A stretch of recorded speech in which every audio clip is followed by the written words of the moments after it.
Mature theme. Disclaimer, ये audio series mature themes, language और violence को कंटेन करती है जो सभी लिसनर्स के लिए सूटेबल नहीं है। पेरेंटल एडवाइस नेसेसरी है। ये कंटेंट एडल्ट ऑडियंसेस के लिए है और इसमें combat, blood, murder, potentially disturbing scenarios और स्ट्रॉन्ग लैंग्वेज इंक्लूड हो सकती है। अगर आप ऐसी कंटेंट से इजीली ऑफेंडेड या डिस्टर्ब्ड हो जाते हैं तो प्लीज ना सुने। ये ऑडियो सीरीज किसी भी प्लेटफॉर्म कंटेंट को कॉपी नहीं करती है। स्टोरी फैंटेसी बेस्ड है। अगर कोई नाम मैच करता है तो हम इसे एक कोइंसिडेंस कह सकते हैं। यह ऑडियो बुक फन और जॉय पर्पसेस के लिए डिजाइन्ड है। कठपुतलियों की पहली लहर के हार जाने के बाद दिग्विजय सिंघानिया का हाथ फिर से कांप उठा और 1 दर्जन से ज्यादा आकृतियां उभरी। वे भी 6 सितारा लेवल और 7 सितारा लेवल में थे, जिनमें से सबसे मजबूत भीम रैंक में पहुंच गए। युवराज वीर, ज्ञान प्रकाश, विक्रम, वरिष्ठ रामनाथ, इन व्यक्तियों को देखकर लावण्य उनमें से कुछ को पहचान गई और वह आश्चर्यचकित हुए बिना नहीं रह सकी। आप उन्हें जानते हैं? विपिन ने पूछा।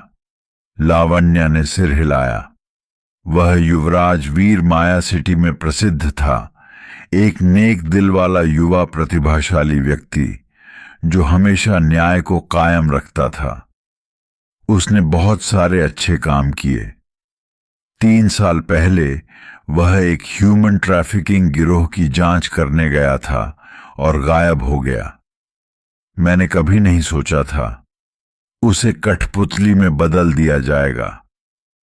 और ज्ञान प्रकाश एक समर्पित शिक्षक थे जो अथक परिश्रम करके दूसरों को शिक्षा देते थे। वे अमीरों से ज्यादा पैसे लेते थे और गरीबों को मुफ्त में पढ़ाते थे। अपने 30 साल के शिक्षण में उन्होंने अनगिनत छात्रों का पालन पोषण किया। 2 साल पहले अपने कुछ छात्रों के लापता होने की जांच करते समय वे गायब हो गए। अब सोचें। लावण्य का चेहरा गुस्से से काला पड़ गया। उसे लंबे समय से संदेह था कि सार्थक समर सिंघानिया कुछ गलत करने की फिराक में था और दिग्विजय सिंघानिया निर्दोष नहीं था, लेकिन उसने यह उम्मीद नहीं की थी कि वे ऐसे घृणित कृत्यों पर उतर आएंगे। तुम स्वर्ग के द्वार से आगे निकल गई और नरक को चुन लिया। लावण्य, इसके लिए खुद को दोषी ठहराओ। यह देखकर कि उसने उसकी नियंत्रित कठपुतलियों को पहचान लिया है, दिग्विजय सिंघानिया ने ठंडी सांस ली। लोगों की हत्या करके उनकी लाशों को परिष्कृत करना, अगर ऐसी खबर बाहर आ गई तो वह न केवल वाइस हॉल मास्टर के रूप में अपना पद खो देगा, बल्कि डेस्टिनी हॉल को भी नुकसान हो सकता है। उसने शुरू में उसे छोड़ने की योजना बनाई थी, लेकिन अब दया के लिए कोई जगह नहीं थी। फॉर्मेशन स्थापित करें। दिग्विजय सिंघानिया के आदेश के तहत कई कठपुतलियां विशिष्ट पदों पर चली गईं। जैसे जैसे शक्ति बढ़ती गई, प्रांगण का फॉर्मेशन दमनकारी हत्या की आभा से भर गया, जैसे कि अनगिनत प्रतिशोधी आत्माओं को बुलाया गया हो। उनकी शोकाकुल चीखें हर किसी के दिमाग में चुभ रही थीं। पलक झपकते ही आंगन नरक में तब्दील हो गया। भूतियां लपटें जलने लगीं, हवा ठंडी हो गई और एक दमनकारी भय ने आत्मा को छेद दिया, जिससे हर कोई स्तब्ध रह गया। यह नेटवर्क ऑफ सोल कंट्रोल है। यह आत्मा पर हमला करता है, जिससे तर्क और निर्णय की अस्थायी हानि होती है। लावण्य कांप उठी। उसने अपना सिर पकड़ लिया। उसका चेहरा पीला पड़ गया। वज्र कवच तावीज शारीरिक हमलों से बचाव कर सकता था, लेकिन यह आत्मा आधारित हमलों के खिलाफ कोई सुरक्षा प्रदान नहीं करता था। जैसे ही उसे लगा कि वह अब और नहीं रुक सकती, पास से एक तिरस्कार भरी आवाज आई, यह एक फॉर्मेशन के रूप में योग्य है, क्या मजाक है? भुवनेश्वर ने आगे बढ़ते हुए व्यंग्य किया। लावण्या ने अपना सिर उठाया।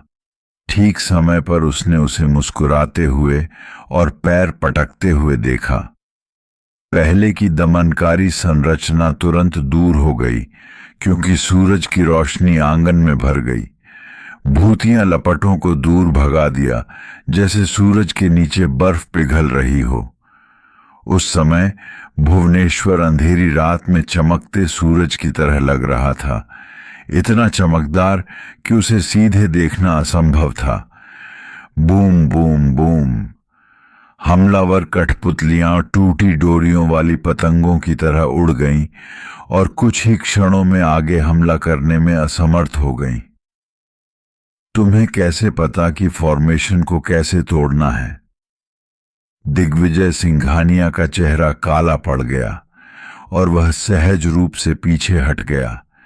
भुवनेश्वर के हस्तक्षेप से स्पष्ट रूप से हिल गया था। Guess what? विपिन को शब्दों को बर्बाद करने में कोई दिलचस्पी नहीं थी। वह फिर से लड़ाई में कूद पड़ा। उसकी शक्ति उबलते पानी की तरह बढ़ रही थी।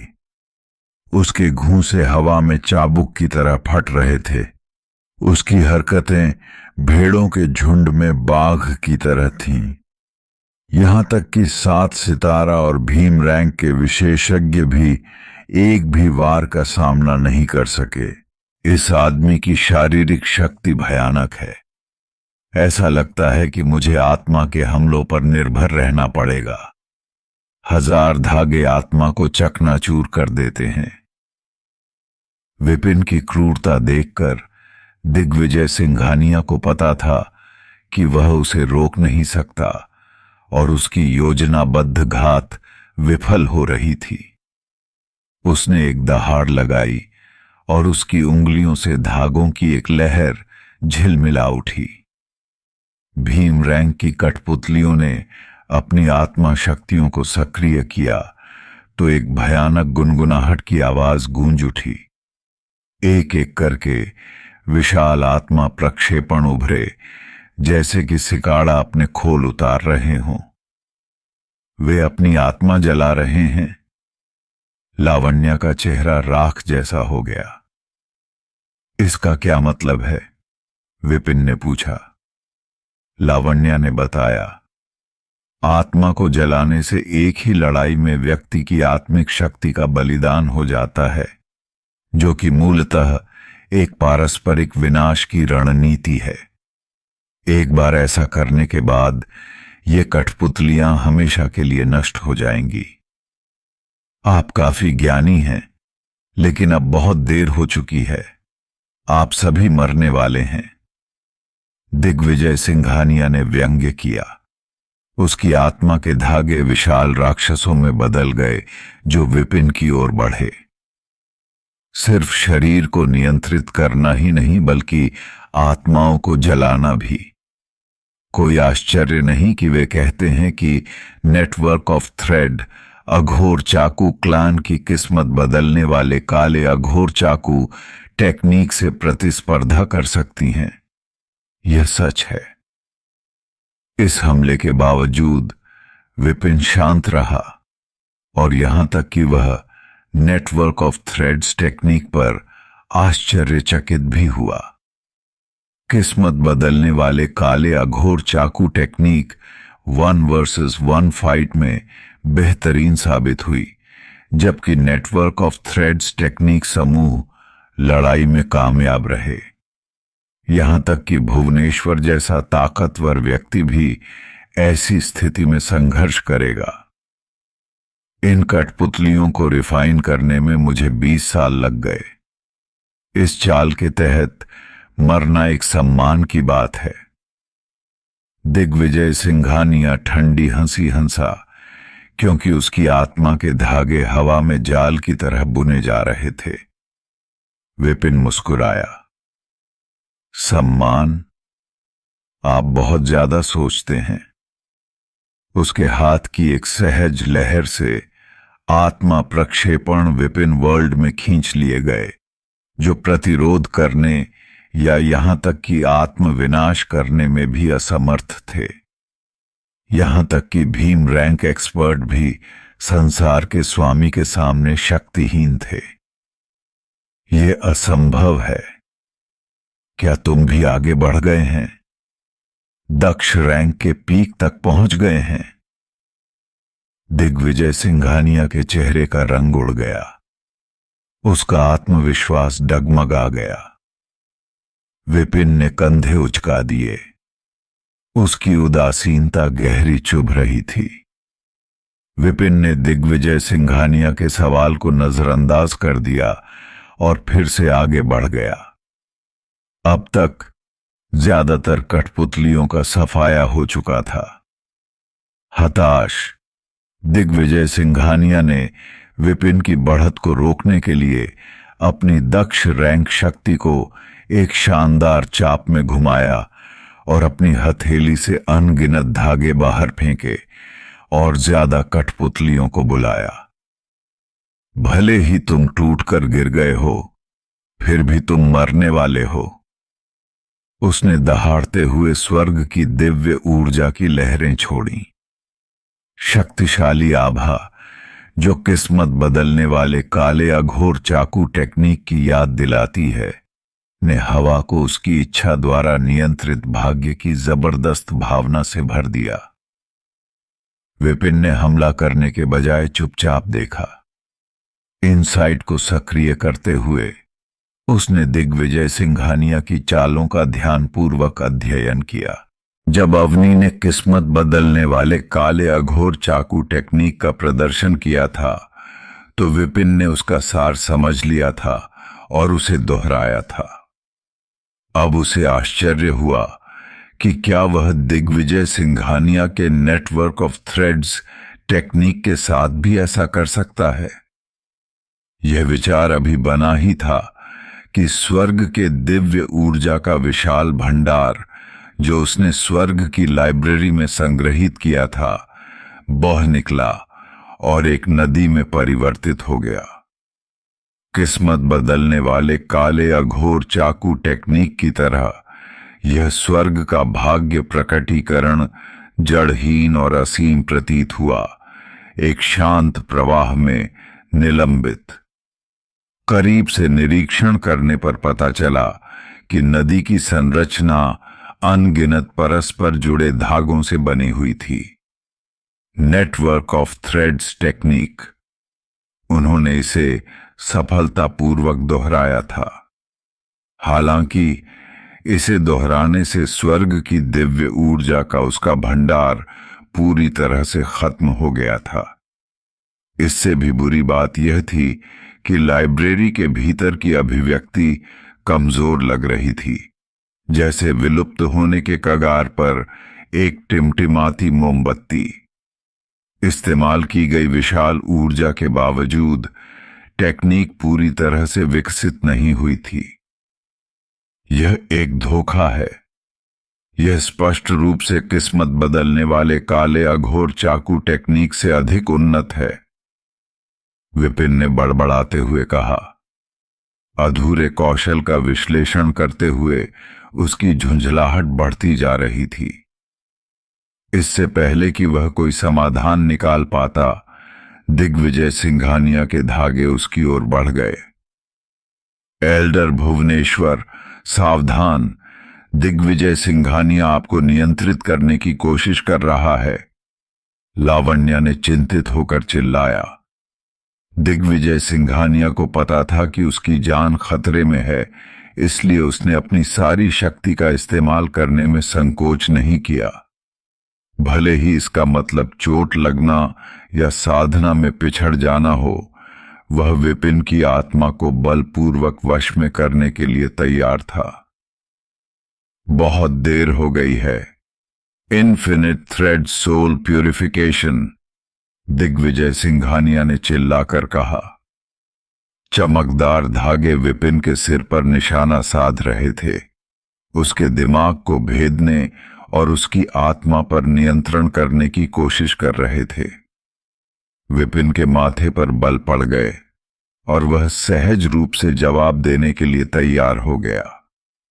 हालांकि जैसे ही धागे उसके दिमाग पर हावी हुए, स्वर्ग की लाइब्रेरी के भीतर infinite threads of soul purification कांप उठे और आने वाले धागों को आसानी से निगल गए।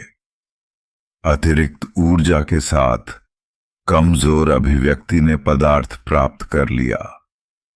अब यह आकार में किस्मत बदलने वाले काले अघोर चाकू टेक्निक के बराबर था, एक आकाशीय तारे की तरह मंद मंद चमक रहा था।